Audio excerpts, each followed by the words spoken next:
Bienvenidos a Matos Le Gusta Leer. Hoy voy a hacer el cierre del marzo asiático con lo que me leí en las últimas 2 semanas de marzo, que fue esencialmente todo aquello que tenía pensado que no iba a terminar. Así que no hay problema que no haya terminado casi ninguno de estos.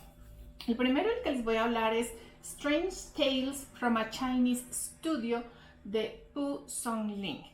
Esto es una recopilación que hace un investigador con el patrocinio del gobierno de Taiwán sobre la obra de un académico chino que, como todos los académicos que hacían parte de la cadena burocrática, pues esperaba que produjeran como obra artística.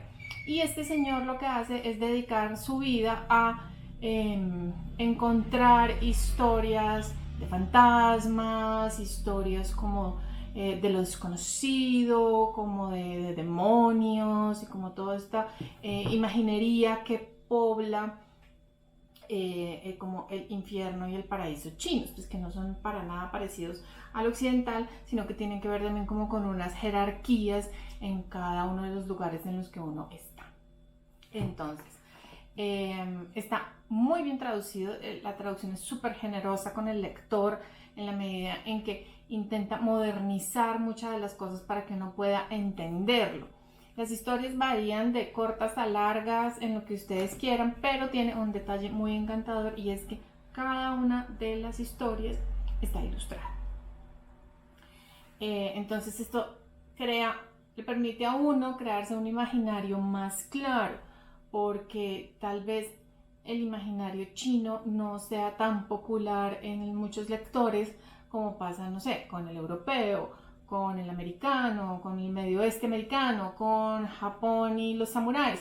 Sí, como que ya hay unos imaginarios construidos, pero realmente para muchos el acercamiento a China pues no es tan fuerte. Entonces el libro colabora mucho en ese sentido porque hay ilustraciones de espacios, de demonios, de cortesanas, de académicos. Entonces hay una riqueza visual que hace de leer este libro pues una experiencia muy interesante.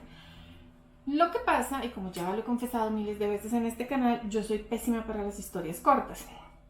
Entonces, en principio, este era un libro que no iba a terminar, sino que iba a empezar y iba a ver si me gustaba o no. Y luego cada tanto pues uno lo coge, se lee como una historia de fantasmas china y ya, sigue con su vida.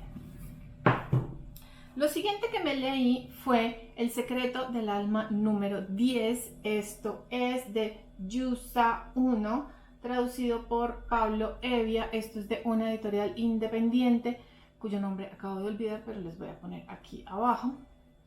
Que reemplazó a una de mis lecturas del TBR porque me lo regalaron específicamente para el marzo asiático. Entonces, pues me senté a leer esta novela corta. Está bien, digamos que lo primero que voy a rescatar es como el trabajo de edición independiente que hace que muchos autores puedan llegar a otros lugares donde sería muy difícil porque pues no son como los grandes nombres, pues no son un Murakami ni nada por el estilo. Entonces este trabajo de edición independiente es fantástico. Mi problema real es un poco con la historia, que la historia me parece muy apresurada. Entonces esto es un niño un poco ya bachiller, como empezando el bachillerato, muy interesado por la radio y empieza a hacer como unos experimentos con radio, empieza a captar como unas señales extrañas y finalmente tiene contacto con un alma que se le roba el cuerpo. Y entonces el alma del niño tiene que vagar y finalmente encuentra a su padre que está perdido desde la Segunda Guerra Mundial. Y entonces es un periplo de volver a casa, recuperar el cuerpo, pero en ese periplo las cosas se le salen de control un poco al autor y se vuelven súper aceleradas, súper atropelladas. Entonces hay una gran idea de fondo, pero la segunda parte tiene unos problemas de ejecución que para mí son complejos en cualquier lectura, y que es que me cuentan que atravesaron océanos, pero no sé cómo lo hicieron. Entonces a mí ese cómo lo hicieron me hace falta. A mí no me sirve que me cuenten, yo necesito estar ahí en la historia. Entonces digamos que esa última parte no fue tan satisfactoria, pero sé que tienen más ediciones independientes esta editorial, entonces voy muy seguramente a continuar leyéndolos y viendo el trabajo que están haciendo.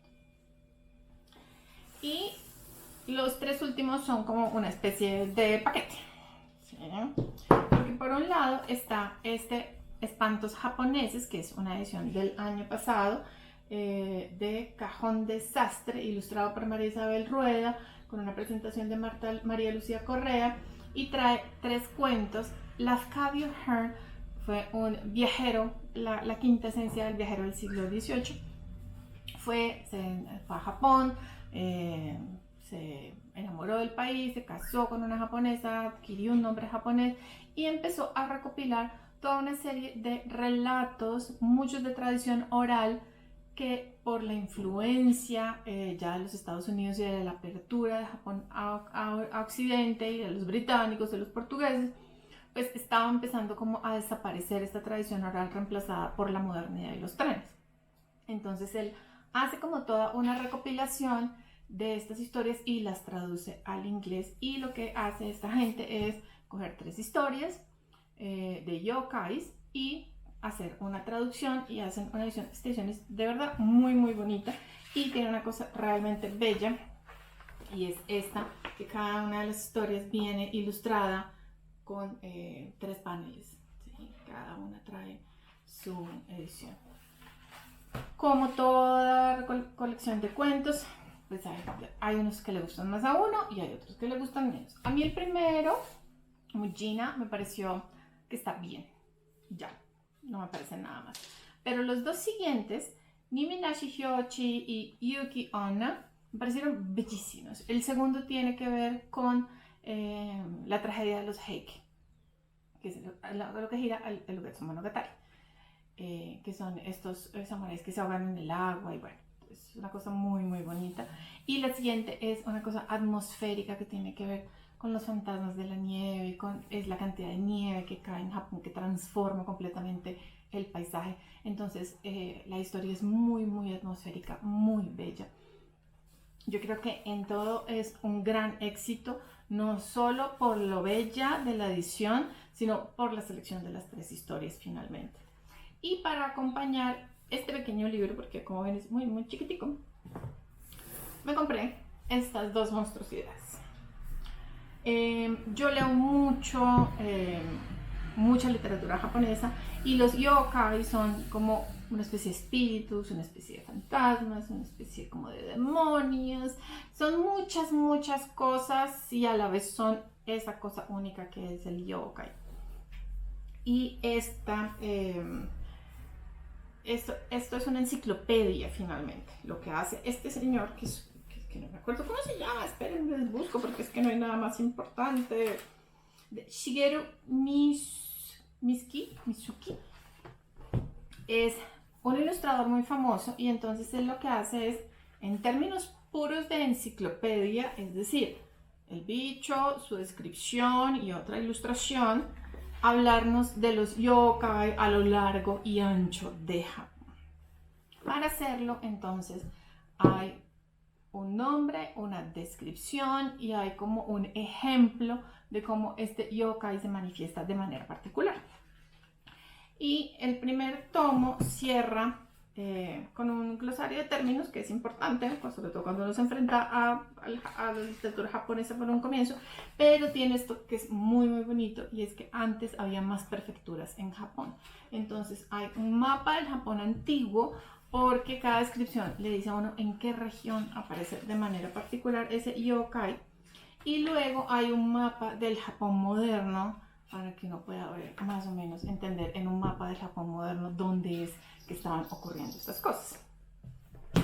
Y el segundo tomo, que ya pues cierra la colección, que fue el que adquirí de manera original antes de saber que esto siquiera existía, les voy a mostrar, porque trae una serie de paneles a color. Que es un cierre magnífico, porque todas las ilustraciones del libro pues son a blanco y negro, como si fuera una enciclopedia de los 70s. Entonces el poder contar con estos paneles al final pues de verdad enriquece un poco la experiencia de la enciclopedia.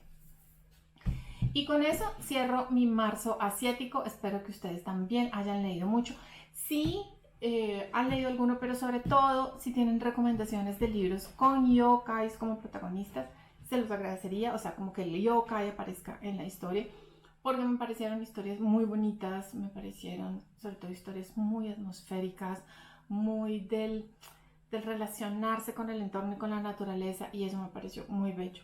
Entonces, si tienen recomendaciones, se las agradecería, porque ya teniendo la enciclopedia pues va a ser mucho más interesante. De momento no es más, nos vemos pronto, lean mucho, chao.